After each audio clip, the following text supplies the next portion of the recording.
சற்று முன் கிடைக்கப்பெற்ற மிக மிக முக்கியமான செய்தி ஒன்று வெளியாகியிருக்கு. காங்கிரஸை தூக்கி எறிந்த ஸ்டாலின், இது திமுகவுக்கு தான் நஷ்டம். சற்று முன் பரபரப்பு.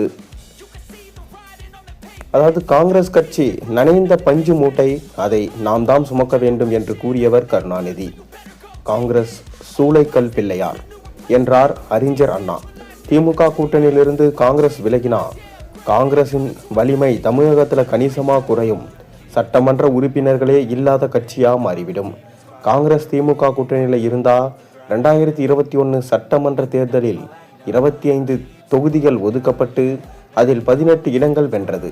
தனித்து நின்றா தமிழகத்தில் காங்கிரசின் சொந்த வாக்கு வங்கி 4% கூட தேராது.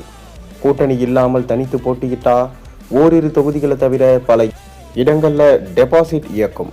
காங்கிரஸை விட திமுக கூட்டணியில் உள்ள கட்சிகள் செல்வாக்கு உள்ளன. திமுக கூட்டணியில் இருந்து காங்கிரஸ் விலகினா சிறுபான்மையினரின் வாக்குகள் 10ல் 4 வாக்குகள் வேண்டுமானா காங்கிரஸ் கட்சிக்கு செல்லும். சிறுபான்மை வாக்குகள் பிரிந்தா திமுகவுக்கு சில இடங்கள்ல நஷ்டம். ஆனா காங்கிரசுக்கு பெரிய அளவுல பலவீனம். தாவேகாவின் வாக்கு வங்கி இன்னும் முழுமையா தெரியல. தாவேகாவுடன் கூட்டணி அமைத்தா காங்கிரஸ் இன்னும் தேய்ந்து போகும் அபாயம் இருக்கு.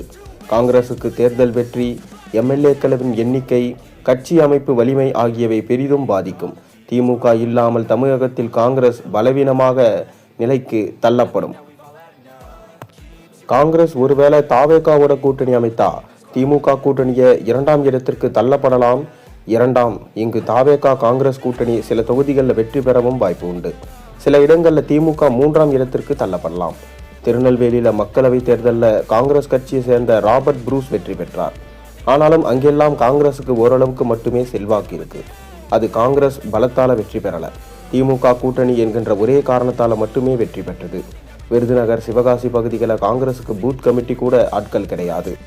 கூட்டணி தொடர்ந்தாலும் அங்கு தாம் வேட்பாளர்களை போட்டியிட்டா திமுகவினர் தோற்கடித்து விடுவார்கள் என்பதால தான் தேர்தலில் இனி போட்டியிட போவதில்லை என மாணிக்கம் தாக்கூர் கூறியிருக்கிறார். காங்கிரசுக்கு இங்கு அப்படியே இல்லை. சிவகாசி சட்டமன்ற தேர்தலில் காங்கிரஸ் வேட்பாளர் அசோகன் நாடார் சமூகத்தை சேர்ந்தவர் என்பதால் அவருக்கு வாக்களித்தார்கள். அவரும் வென்றார். சிவகாசியில் காமராஜர் மீதான விசுவாசத்தால் பழைய ஆட்கள் வாக்களித்தார்கள். இப்போது நிலைமை இங்கு மாறிவிட்டது. பழைய ஆட்கள் எல்லாம் இல்லை. பழைய ஆட்களைப் போலவும் இல்லை. சிவகாசியிலாவது ஒரு சிலர் காங்கிரசுக்கு வாக்களிப்பார்கள். ஆனால் விருதுநகர் பகுதியில் காங்கிரசுக்கு யாருமே வாக்களிக்க மாட்டார்கள். கூட்டணிக்காக காங்கிரசுக்கு வாக்களித்தார்கள். காங்கிரஸ் திமுக கூட்டணியை விட்டு சென்றால் இனி அந்த வாக்குகளும் இனி வியாது. விஜய் கட்சியில் இளைஞர்கள் சிலர் மட்டுமே இருக்காங்க. அதனால காங்கிரஸ் அடியோடு இல்லாமல் போய்விடும்.